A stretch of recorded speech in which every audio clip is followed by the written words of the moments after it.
A significant portion of the pre-original trilogy of the Star Wars narrative is based on the Jedi Order's conviction that the Sith are extinct. However, why does this belief exist? As viewers, we are aware that the Sith are real and active.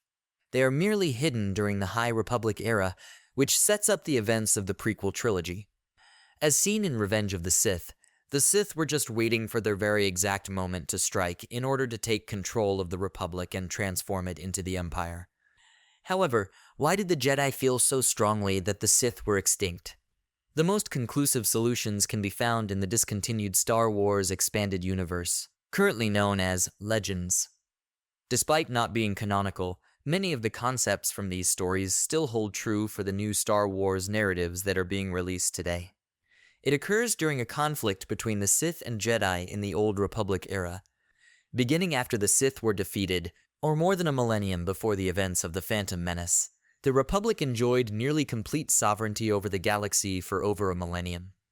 Legends referred to this as the new Sith Wars, a millennium-long struggle spanning the galaxy that culminated on the planet Ruusan, involving dwindling numbers of Sith Lords and Jedi Knights engaged in combat.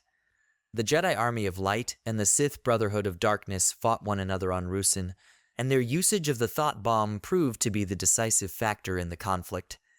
Although some of these occurrences have been mentioned and are no longer fully canonical, it is likely that something similar did occur. According to canon, the Sith were entirely destroyed in a battle with Ruusan between the Jedi and Sith, with the exception of Darth Bane, a Sith Lord. The Ruusan campaign was ultimately discovered to have been planned by Darth Bane in order to create a new Sith faction. Legends describes Darth Bane as a Sith Lord who believed that the Sith's ongoing internal strife limited their power and diminished their numbers. The lone survivor of the Sith was Bane. The Jedi Order believed the Sith to be totally vanquished because Darth Bane surreptitiously survived the Jedi versus Sith conflict. This is also mainly accurate for canon. As previously stated, the Sith gained strength in the shadows while adhering to Darth Bane's new Sith philosophy. Although the new Sith adhered to the same beliefs as the canons, they were referred to as Banate Sith in Legends. They adhered to the Rule of Two, which is predicated on Bane's Force ideas. Only a Sith Master and an apprentice were allowed to exist, according to Bane's order. Once an apprentice gained sufficient strength to assassinate their master, the master would train another apprentice, who would then become the new master and the cycle would resume.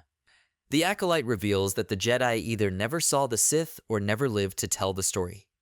The direct and dynastic genealogy of the Sith, as revived by Darth Bane, is one particular aspect of their structure that unquestionably shames the Jedi. Generations of masters mentored generations of students in the Jedi Order, and even among the ancient Sith, creating an immense network of Jedi and Sith. However, Sith was directly descended from Bane. One may construct a straight line from Bane to Palpatine, from master to apprentice, and end it with Vader. Their retaliation will benefit greatly from this. With Darth Bane and the Sith's past in mind, the title Revenge of the Sith takes on a much deeper meaning. After being wiped out by the Jedi, the Sith waited and gradually increased their strength until one of them was able to take the position of Supreme Chancellor of the Republic. After losing a battle a millennium before to the Phantom Menace, the Sith were thought to be extinct by the Jedi, but for countless generations they were scheming right under their nose in the Star Wars galaxy.